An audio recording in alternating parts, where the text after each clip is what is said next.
welcome you to Vespers. I have to say I'm a little nervous, and as I saw everyone joining in the meeting, and I was getting, but then I thought, it's like when you're standing in the Vesper in the girls' campfire ring and you see friends walking in, and one at a time just walking in and filling up the seats. And you look around and it's like, it's good, it's friends. It's nerve-wracking, but it's friends. So here we go.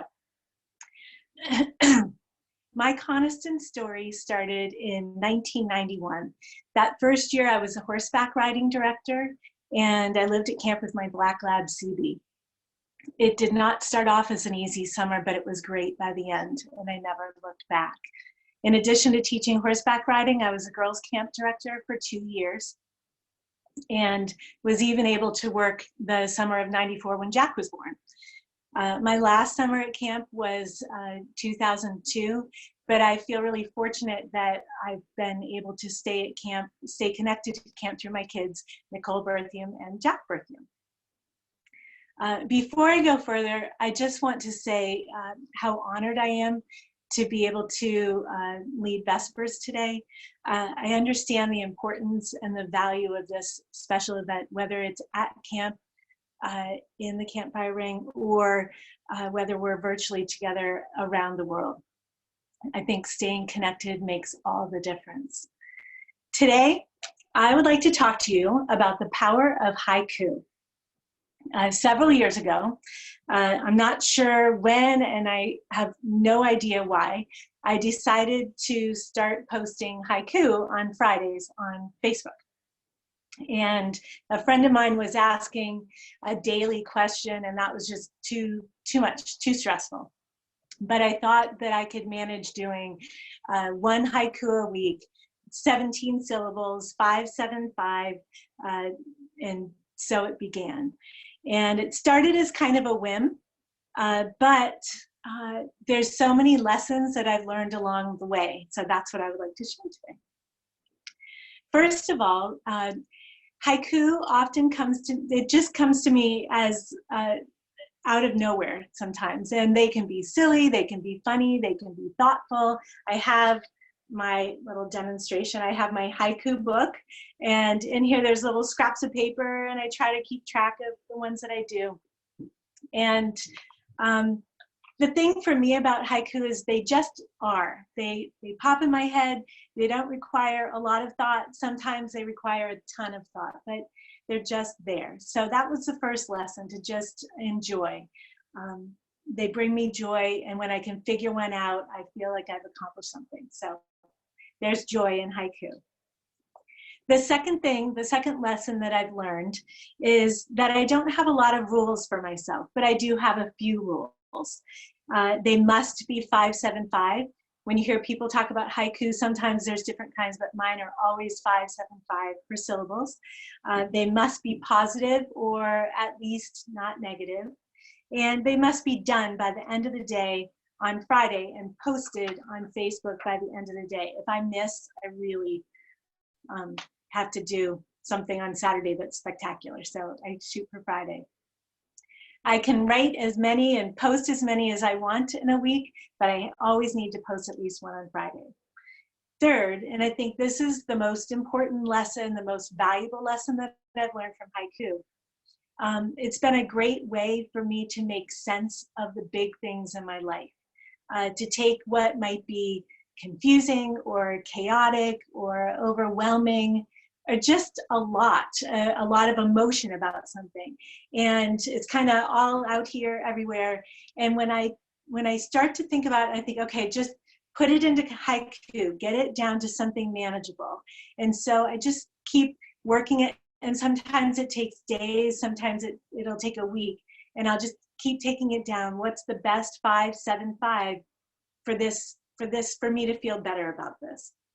And that process helps me to work through and figure out what matters most and why it matters most. And I think that there's something to that. It makes life manageable and hopefully fun and positive. Finally, I mentioned that I like to keep the message positive. This helps me to keep things in perspective and also to look forward. It gives me just reassurance. So here are a few examples of my haiku work. This first one was written before we were social distancing, and I do hope we will get back to it, but here you go. We all need circles, hands clasped in friendship and love. They give us strength, hope. Or this is a fun one that I found. Happy wee birdies.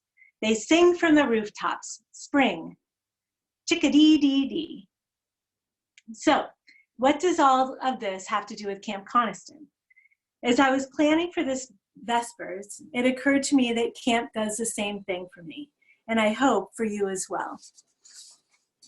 As with haiku, camp brings a simple joy. Camp is joy.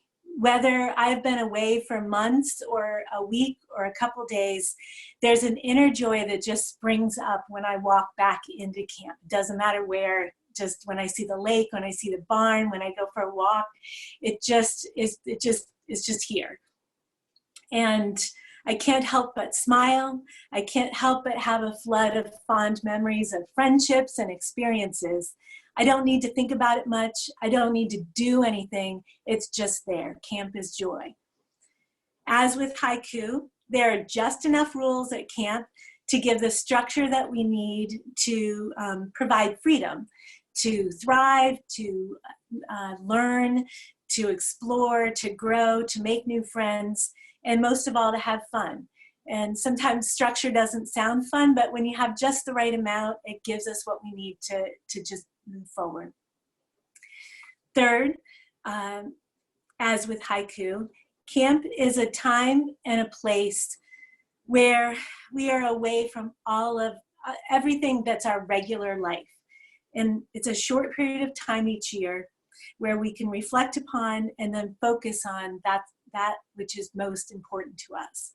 And that time, whether you're just sitting on the beach, looking out at the water, or you're, I'm gonna get emotional, when you're sitting around the campfire and you're looking and you're seeing the faces of friends and people that maybe 2 weeks before you had never met, and now they mean the world to you. That's what camp is. And again, I'm getting overwhelmed with the emotion of it. And when you can bring it back down to just what matters the most, that's what haiku does, and that's what camp does. That's what's in here. And finally, as with haiku, camp gives us positive energy. It gives us enough to take us through the next week or the next year, and it gives us what we need. So I found one that I think, I feel like is a Coniston haiku. So here we go. Gathering with friends, despite the passage of time, our hearts remember. In closing, our Virtual Vespers tradition is to take time to appreciate the people who have brought us into being, who in your life has helped make you the person you are today. Please take 30 seconds now to think about those people. I'll watch the clock.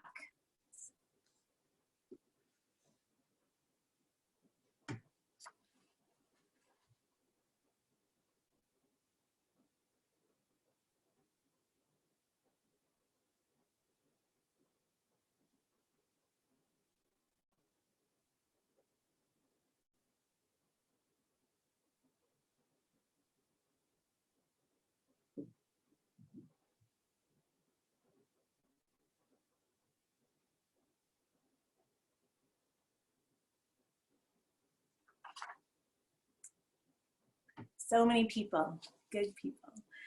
And in the tradition of girls' camp, I'd like to leave you with a bit of a song. And of course I have a haiku first. So this is the music haiku that I have hundreds and hundreds. They literally are all over the place, but this is one I found for music. Music's great power to inspire, connect, heal, reach, or just make us smile. The song I selected is Together Tomorrow by Tom Chapin. I would encourage you to YouTube and listen. And again, it's Together Tomorrow by Tom Chapin. And I'm just gonna sing the first little bit for you. Thank you so much for joining me today. And I hope to see you all back here next week. Take care. I don't like to say goodbye. I don't want today to end. But we will be happy together tomorrow again.